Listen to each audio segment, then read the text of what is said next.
Nggih bagus. Maaf yang menyita waktunya lagi hari ini terkait dengan observasi yang telah dilaksanakan kemarin itu, dan kita ingin berdiskusi dengan Pak Agus terkait dengan hasil observasinya Pak Agus. Nah, dari hasil observasi Tiang, sebelum nanti Tiang menyampaikan hasil observasi, Tiang minta pendapatnya Pak Agus dulu terkait dengan praktik pembelajaran kemarin tentang disiplin positif.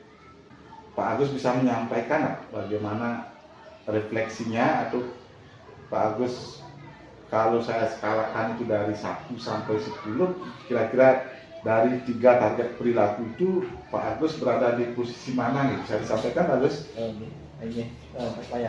Dari hasil observasi kemarin itu, di mana waktu yang itu merasa dari hasil observasi kelas itu dia merasa sampai di skala 7 Oh, sampai di skala 7 dari Tiang itu merasa wetan dan berapa Iya Pak Agus.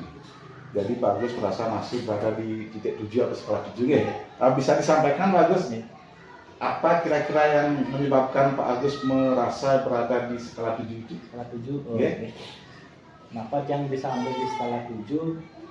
Dari hasil observasi Tiang kemarin itu, Tiang merasa masih perlu bimbingan atau perbaikan lagi di dalam keyakinan kelas ini kelas. Sampai ini juga dalam hal restitusi. Ini Tiang mungkin agak kurang begitu paham itu karena itu bentuk restitusi yang baik. Oke, terima kasih Pak Agus. Nah, itu menurut Pak Agus dari hasil refleksi diri namanya itu terkait dengan pelaksanaan pembelajaran kemarin, Pak Agus merasa berada di titik 7. Nah, sekarang boleh Tiang menyampaikan hasil observasi yang kemarin Pak Agus? Boleh, silakan. Terima kasih. Jadi saya buat hasil observasi, saya tulis di lembar catatan observasinya Pak Agus. Yang pertama Pak Agus, target perilakunya itu guru melakukan refleksi dinamika kelas untuk menerapkan kesepakatan kelas. Saya centang di sini dilakukan efektif. Karena pada saat pembelajaran kemarin Pak Agus sudah melakukan refleksi dinamika kelas, seperti menanyakan apa keyakinan kelas 4, kemudian apa konsekuensi atau ganjaran dampak yang akan diterima oleh siswa ketika melanggar keyakinan kelas. Kemudian yang kedua, guru melakukan penguatan positif terhadap perilaku yang sesuai dan mendukung kesepakatan kelas. Jadi saya juga centang di sini dilakukan yang efektif. Karena saya amati kemarin Pak Agus sudah melakukan penguatan positif. Nah, ketika mulai Pak Agus itu sudah melakukan keyakinan kelas dengan baik, Pak Agus memberikan semacam penguatan verbal, kemudian tepuk tangan juga memberikan afirmasi positif kepada murid-murid kelas 4. Terima kasih Pak Agus. Nah, kemudian yang ketiga terkait dengan guru memfasilitasi peserta didik menyadari konsekuensi dan memperbaiki perilaku melanggarnya. Nah, atau restitusi ya itu. Nah, sebenarnya mungkin Pak Agus merasa masih kurang tentang restitusi ini. Nah, kenyataannya sebenarnya itu Pak Agus sudah melakukan yang namanya restitusi kemarin.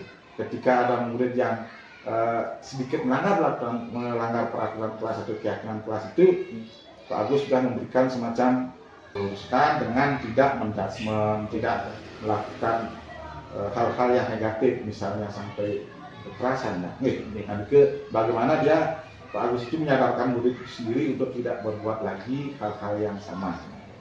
Jadi menurut Tiang secara pribadi Pak Agus selaku kepala sekolah, Pak Agus ini berada di titik 9 Pak Agus. Jadi karena dari ketiga poin ini Pak Agus sudah laksanakan semuanya. Nah, cuman mungkin Pak Agus merasa masih kurang di restitusi ini. Memang restitusi itu yang tepatnya itu segitiga restitusi, memang ada 3 poin atau 3 langkah dalam pelaksanaannya, seperti memvalidasi tindakan yang salah, menaikkan keakhiran, sampai pada menemukan sebuah solusinya. Nah, untuk itu Pak Agus, sekarang saya minta pendapatnya Pak Agus lagi. Kalau menurut Pak Agus sendiri, Pak Agus berada di titik 7, setelah 7, sedangkan menurut penilaian Tiang, Pak Agus itu berada di poin 9. Nah, saya kembalikan ke Pak Agus, bagaimana pendapat Pak Agus tentang penilaian saya berada di titik di poin 9 Pak Agusnya? Terima kasih Pak. Jadi menurut Tiang mungkin maka Tiang berani ambil 7 karena Bapak saya sudah kasih skala 9. Tiang sana merasa mungkin kurang percaya diri, padahal di sana Tiang ampun menjalankan itu sudah punya potensi. Rasa belum selalu benar seperti itu. Ya Pak Gus. Pak Agus kan masih merasa kurang di dalam kegiatan disiplin positif, indikator disiplin positif pada restitusi. Bisa disampaikan Pak Agus, apa rencana tindak lanjut pengembangan dirinya yang akan diambil untuk menambah pengetahuan, kemudian mengembangkan diri Pak Agus untuk memahami topik restitusi ini, Pak Agus bisa disampaikan? Jadi rencananya untuk lebih memahami dan mengembangkan tentang restitusi ini, misalnya yang mau aktif belajar di Kombal lagi, kita kan sudah punya Kombal juga. Sampai dikit yang perlu juga bimbingan saran supaya sebagai kepala sekolah sama rekan-rekan guru yang lain juga saling berbagi tentang pembelajaran disiplin positif sama restitusi yang terkapkan di sini. Ya bagus nih. Dan juga tak kalah pentingnya mungkin di PME bagus ya. Sama-sama bagus. Nah terakhir setelah Pak Agus merencanakan tindak lanjut pengembangan dirinya seperti itu, yang dulu actionnya Pak Agus nih, actionnya. Jadi kita sama-sama belajar di komunitas belajar sekolah, kemudian di PMN, dan kemudian yang tak kalah penting adalah berkolaborasi. Terima kasih Pak Agus. Mungkin pertemuan kita hasil observasi hanya seperti itu, namun kita lanjutkan percakapan ini di kemudian hari setelah Pak Agus melakukan tindak lanjutnya Pak Agus.